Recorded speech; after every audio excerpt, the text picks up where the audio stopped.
Hello, I am Bert Janssen. Welcome back to the series of short videos in which I explain the book, The Organizing Principle, There Are No Coincidences. In the previous video, we have seen how squaring the circle, the shape of spirit, can subliminally, meaning below the threshold of conscious awareness, induce absolute knowledge to stream from the unconscious in the conscious, leading to us experiencing premonition, precognition, remote viewing, all non-physical processes connected to our mind. But it can also become really physical and tangible. Let's have another look at Jung's Mandalas. As we have seen, these mandalas are not inventions of the conscious mind. They have a reality of their own. They are authentic expressions of the unconscious mind, while at the same time there is also a non-physical stream from the unconscious into the conscious. Jung's patients, for instance, were feeling very depressed and had very negative thoughts, which are non-physical processes. In these cases, the personal unconscious expressed itself in a non-physical aspect by means of feelings and thoughts, and a physical aspect by means of painted mandalas. With synchronicities, something similar is happening, although here it is taken to the next level. You think of a friend, which is a non-physical activity. Minutes later, this friend calls, which is a physical activity. For this to be a synchronistic event, both the non-physical and the physical have to happen. And when it does, it results in a so-called Complexio Oppositorum, a unity of opposites. All synchronistic events are unities of opposites.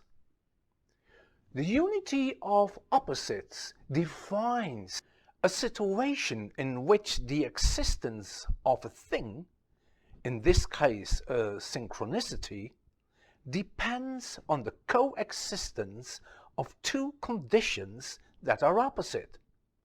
In this case, non-physical and physical, but that are simultaneously interdependent and presume one another. We are dealing with a unity of opposites, with something like the nature of light. Under certain conditions, light behaves like particles, while under other conditions, light behaves like waves, while in its essence it is both at the same time. Squaring the circle is another example of a Complexio Oppositorum. We all know that a circle is not a square, and a square is not a circle. Still, squaring the circle is both at the same time. A better way to express squaring the circle would be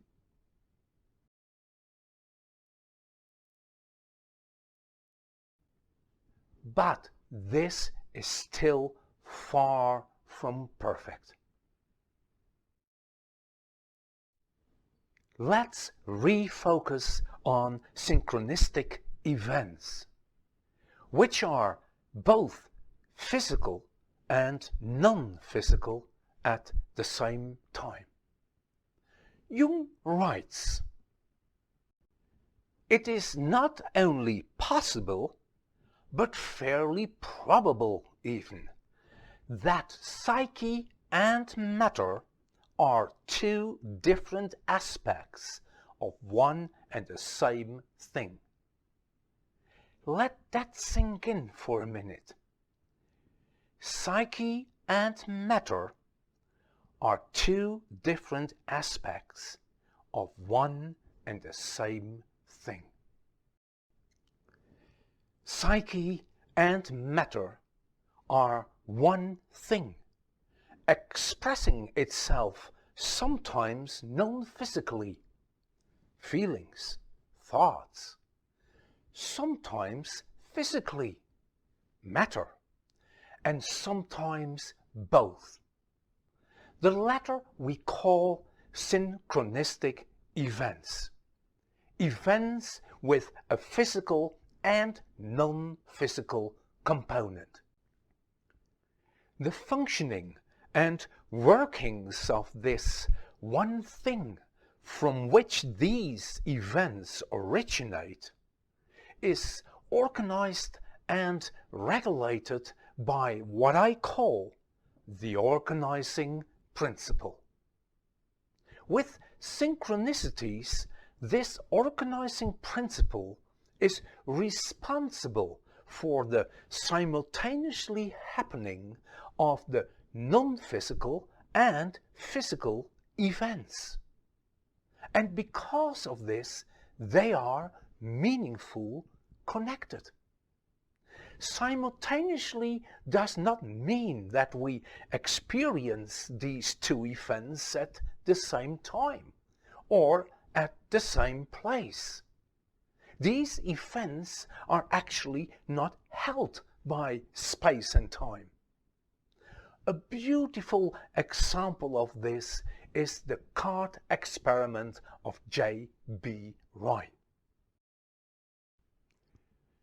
The subject thinks of a card, a non-physical event. The card is drawn, a physical event. Although it looks like these two events are separate, they are actually not. They are one thing expressing itself as a non-physical event and a physical event. This process, which is regulated by the organizing principle, is not held by space or time. The order of the casting of the cards and the drawing of the cards is not relevant. And also the physical distance between the casting and the drawing is not relevant. The only thing relevant is that both events are connected and they originate from the very same thing. It is very much like thinking of a friend, a non-physical activity, and the friend calling, a physical activity. Both activities, the non-physical and the physical, originate from one and the same thing. As already mentioned before, all cases of premonition, of precognition, of remote viewing are occurrences of synchronicity. The experiencing of premonition, or precognition, remote viewing, and the events you have the premonition, precognition, and remote viewing about, both originate from one and the same thing. the non-physical aspects and the physical aspects of premonition, precognition, remote viewing are connected, but they are not held by space or time. Let's have a look at a few examples. The event of Swedenborg, while he was in Göteborg, having a fission, which is a non-physical activity, a fission of a fire, a physical event, a fire raging in Stockholm, which was nearly 500 kilometers away, is an example where space was not relevant.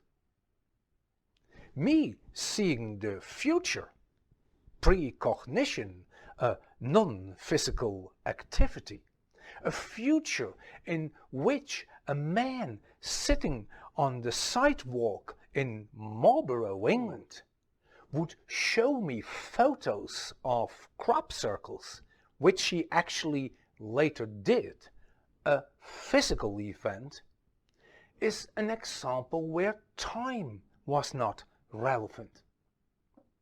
And Rhine's experiments with the Zener cards, whereby the subject first had to cast the cards, a non-physical activity, and only 2 weeks later and many miles away the cards would be drawn, a physical activity, is an example whereby both time and space were not relevant. Much more difficult to grasp is the situation whereby a non-physical activity in the present, in the now, has a physical impact in the past. In a future video, I will show an example of this apparent impossibility. All these examples are orchestrated and directed by the organizing principle. Realizing how this mechanism works opens the door to unthought of possibilities. But to make these possibilities become realities depends on you. I see you in the next video.